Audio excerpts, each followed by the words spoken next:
Avez-vous déjà eu cette sensation étrange, un soir, quand tout le monde est parti, quand la maison est redevenue silencieuse? Vous vous asseyez dans votre fauteuil préféré, la télévision murmure au loin, mais votre esprit, lui, n'écoute plus.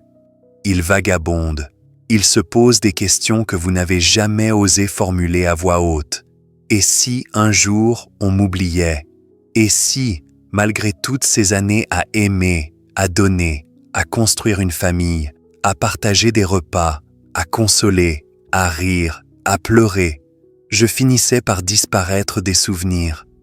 Même entouré de mes enfants, de mes petits-enfants, de mes amis, est-ce que je compte encore vraiment?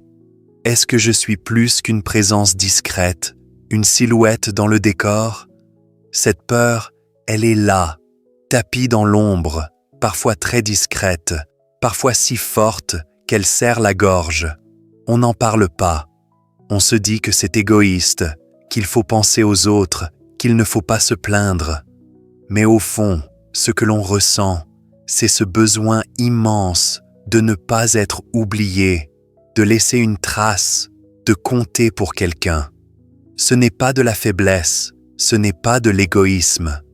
C'est profondément humain. Je sais que beaucoup d'entre vous ressentent cela. Peut-être que vous n'osez pas le dire à vos proches.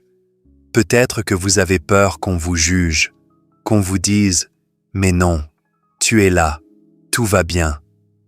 Mais au fond, vous savez que ce n'est pas si simple.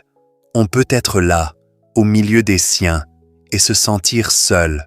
On peut entendre les rires, voir les sourires, et pourtant se demander si, un jour, on pensera à nous avec tendresse, si on racontera nos histoires, si on se souviendra de notre voix, de notre parfum, de nos gestes. C'est une peur qui touche beaucoup de personnes âgées, mais aussi des personnes plus jeunes, des parents, des grands-parents, des amis. C'est une peur silencieuse, mais elle est là. Pourquoi cette peur est-elle si forte? Peut-être parce qu'avec l'âge, on voit les choses changer. On voit les enfants grandir, partir, faire leur vie. On voit les petits-enfants courir partout, trop occupés pour s'arrêter. On voit les amis partir, un à un, et la solitude s'installer. On sent que le monde va plus vite, que les souvenirs s'effacent, que les conversations deviennent plus courtes, plus superficielles. On se demande, et moi, dans tout ça? On a peur de devenir un souvenir flou, une photo rangée dans un tiroir, une voix oubliée. C'est pour ça que j'ai voulu faire cette vidéo, parce que personne n'en parle vraiment, parce que c'est un sujet délicat, mais essentiel, parce que vous méritez d'être entendu, d'être compris, d'être rassuré, et parce qu'à la fin de cette vidéo, je vous promets de vous donner un conseil, une révélation que personne ne vous a jamais donnée. Un petit secret pour vivre avec cette peur, pour la transformer, pour la rendre moins lourde. Alors, restez bien avec moi jusqu'au bout, car ce que je vais vous dire, vous ne l'avez jamais entendu ainsi. Je voudrais commencer par vous raconter l'histoire de Jeanne. Jeanne a 82 ans. Elle a toujours été la maman poule, celle qui prépare les meilleurs gâteaux, celle qui connaît les chansons par cœur, celle qui a toujours un mouchoir dans sa poche pour consoler, pour essuyer une larme, pour nettoyer un genou écorché. Sa maison sent bon la tarte aux pommes, les rideaux sont toujours propres, les photos de famille couvrent les murs. Tous les dimanches, ses enfants viennent déjeuner. Ils arrivent en riant, les bras chargés de cadeaux, de fleurs, de petits mots doux. Les petits-enfants courent partout, se chamaillent, réclament des bonbons. Jeanne sourit, elle sert le poulet, elle écoute les histoires de tout le monde. Mais au fond d'elle, elle sent un vide. Elle se sent comme un meuble. On parle autour d'elle, mais rarement avec elle. On la remercie pour le repas, mais on ne lui demande jamais comment elle va, ce qu'elle ressent, ce qu'elle pense. Elle aimerait raconter ses souvenirs, partager une chanson, expliquer pourquoi elle met toujours du thym dans le poulet, mais elle n'ose pas. Elle a peur d'ennuyer, de déranger. Alors elle se tait. Le soir, quand tout le monde est parti, Elle s'assoit dans son fauteuil. Elle regarde les photos. Elle se demande si, un jour, on se souviendra d'elle autrement que comme la mamie qui faisait des bons gâteaux. Elle pleure un peu, en silence. Est-ce que vous vous reconnaissez dans cette histoire? Est-ce que vous avez déjà eu cette impression d'être là sans vraiment être vu? C'est normal, vous savez. Beaucoup de personnes ressentent cela, même entourées. Ce que Jeanne vit, c'est une réalité partagée par beaucoup de grands-parents, de parents, d'amis.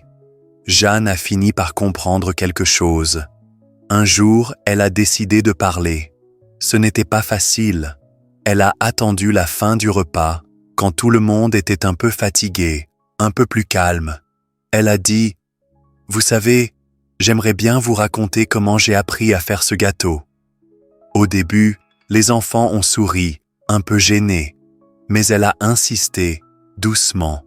Elle a raconté son enfance, sa grand-mère, les odeurs de la cuisine, les rires, les chansons. Petit à petit, les petits-enfants se sont approchés, ils ont écouté, ils ont posé des questions. Ce soir-là, Jeanne s'est sentie vivante, importante. Elle a compris que parfois, il faut oser parler, même si ce n'est pas facile. Un conseil, la prochaine fois que vous sentez ce vide, essayez de partager un souvenir, même tout petit. Dites « Je voudrais vous raconter quelque chose ». Vous verrez, souvent, les gens sont plus attentifs qu'on ne le croit. Et si vous avez déjà vécu ce genre de moment, partagez-le en commentaire. Racontez-moi comment vous avez réussi à vous faire entendre, même timidement. Votre histoire peut aider d'autres personnes à oser, à trouver leur voie. Il y a aussi l'histoire de Paul. Paul, c'est un homme solide, un vrai roc. Toute sa vie, il a travaillé dur, il a élevé ses enfants avec amour, il a construit une maison, un jardin, une famille. Il a toujours été là pour tout le monde, prêt à donner un coup de main, à réparer une porte, à consoler un chagrin. Mais depuis quelques années, il sent que les choses changent.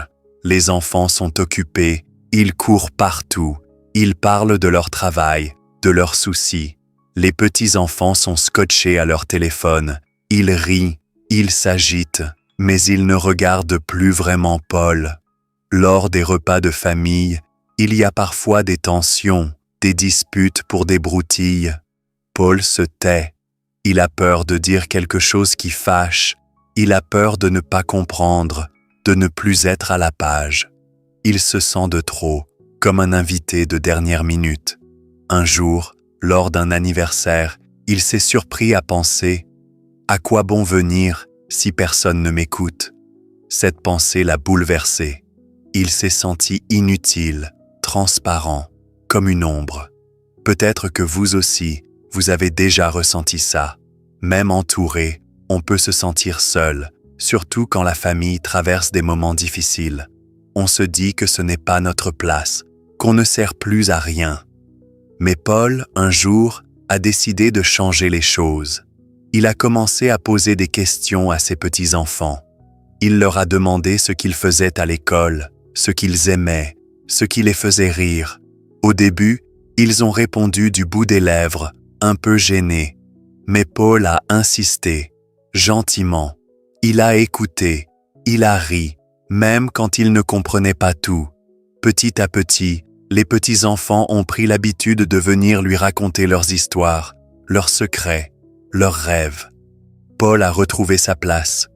Il s'est senti utile, important. Un conseil pour vous, soyez curieux.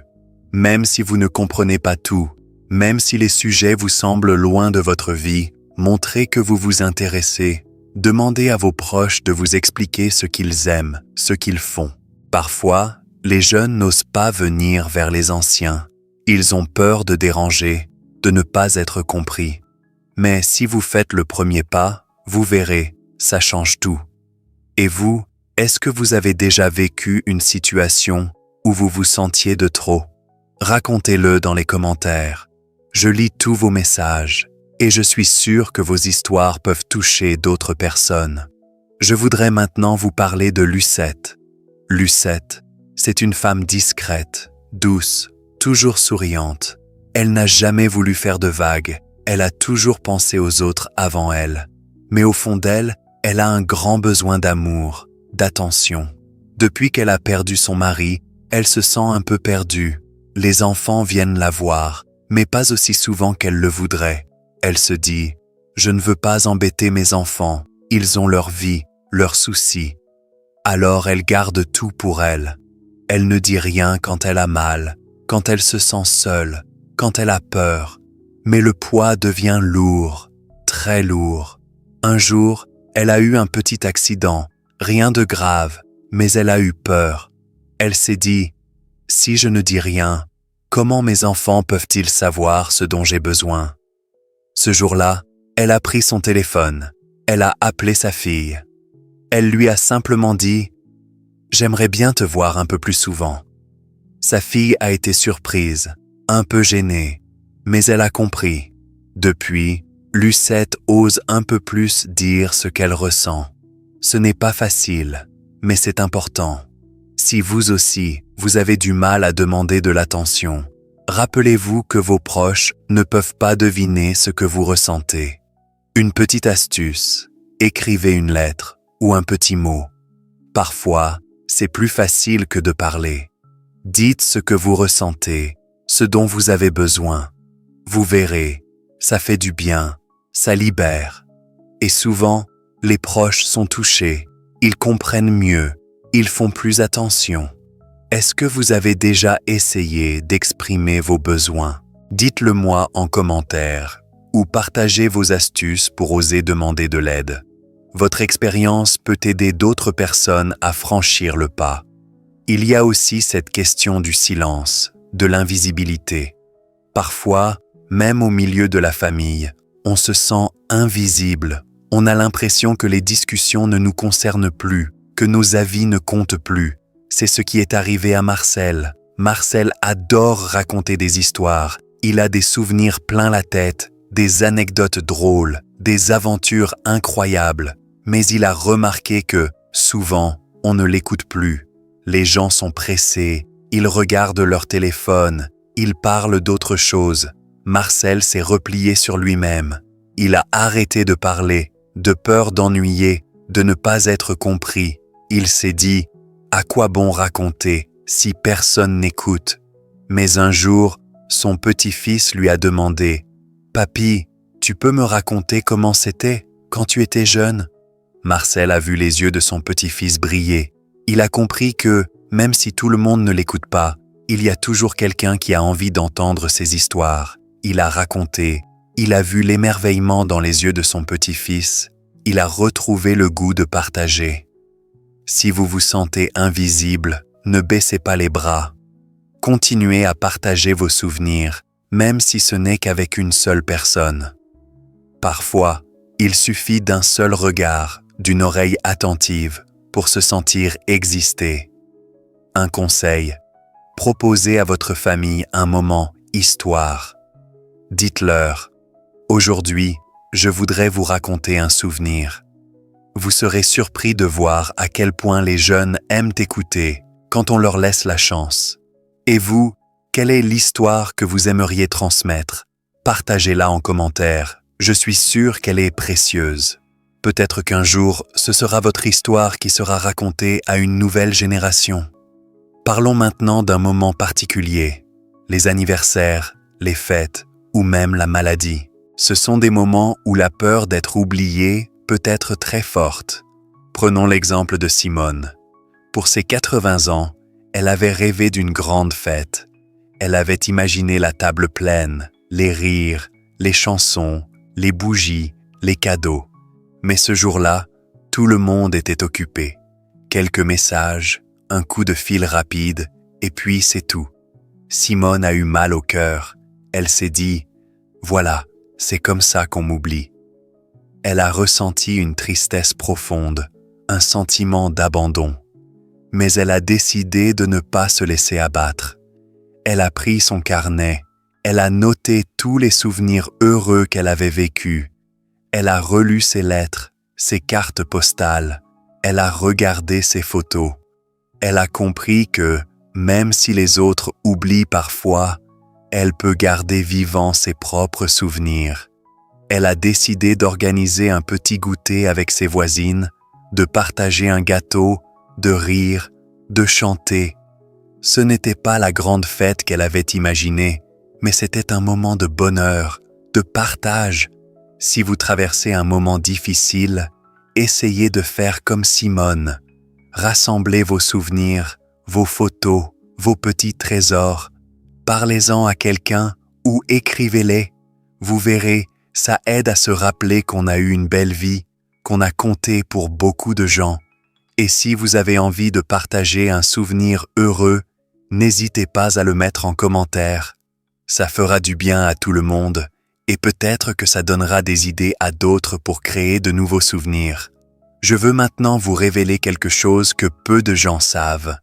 Savez-vous que la peur d'être oublié touche aussi les plus jeunes? Oui, même les enfants parfois ont peur de ne pas laisser de traces.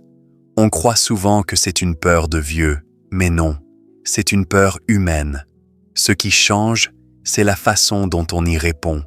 Les jeunes cherchent à briller, à être vus sur les réseaux sociaux, à avoir des j'aime, des commentaires. Les plus âgés, eux, veulent surtout être aimés, respectés, écoutés. Ce que je veux vous dire, c'est que vous n'êtes pas seuls. On partage tous cette peur, à des âges différents. Et il n'est jamais trop tard pour laisser une trace, pour transmettre, pour exister. Même un petit geste, un sourire, un mot gentil, ça peut marquer quelqu'un pour toujours. Alors, la prochaine fois que vous doutez, rappelez-vous, vous avez déjà laissé une trace, même si vous ne le voyez pas tout de suite. Je voudrais aussi vous partager une histoire qui m'a beaucoup touché. C'est l'histoire de Raymond. Raymond était un homme simple, discret, pas très bavard. Il n'aimait pas les grandes fêtes, il préférait les petits moments tranquilles, les balades, les discussions autour d'un café. Quand il est parti, ses enfants ont eu peur de ne pas savoir quoi raconter sur lui. Mais en rangeant ses affaires, ils ont trouvé des petits carnets remplis de mots doux, de souvenirs, de recettes, de dessins. Ils ont découvert un trésor. Ils ont compris que Raymond avait laissé une trace, discrète mais profonde. Ils ont lu ses mots, ils ont ri, ils ont pleuré, ils ont partagé ces histoires avec leurs propres enfants. Raymond n'a pas été oublié. Il a transmis, sans le savoir, un héritage précieux. Vous voyez, il n'y a pas besoin de faire de grandes choses pour ne pas être oublié. Parfois, un petit mot, une recette, une photo, un souvenir suffit. Si vous avez peur de disparaître, commencez par écrire, par raconter, par partager. Même si ce n'est qu'à une seule personne, c'est déjà beaucoup. Et si vous avez envie de partager une astuce, une recette, un souvenir, faites-le en commentaire. Je suis sûr que ça fera du bien à beaucoup de gens. Je voudrais finir cette vidéo en vous parlant avec le cœur. Oui, la peur d'être oublié, elle fait mal. Oui, parfois, on se sent invisible, même entouré. Mais ce que vous vivez, ce que vous ressentez, c'est important. Vous avez le droit d'en parler, de demander de l'attention, de partager vos souvenirs. Vous n'êtes pas seul. Il y a toujours quelqu'un qui vous écoute, qui pense à vous, même si ce n'est pas toujours la personne à laquelle vous pensez. Gardez espoir. Continuez à transmettre, à aimer, à parler. Votre vie a de la valeur. Vos histoires sont précieuses. Si cette vidéo vous a touché, laissez-moi un commentaire. Racontez-moi votre plus beau souvenir ou la fois où vous vous êtes senti important. Abonnez-vous à la chaîne. Partagez cette vidéo avec quelqu'un qui a besoin de l'entendre. Ensemble, on peut briser le silence.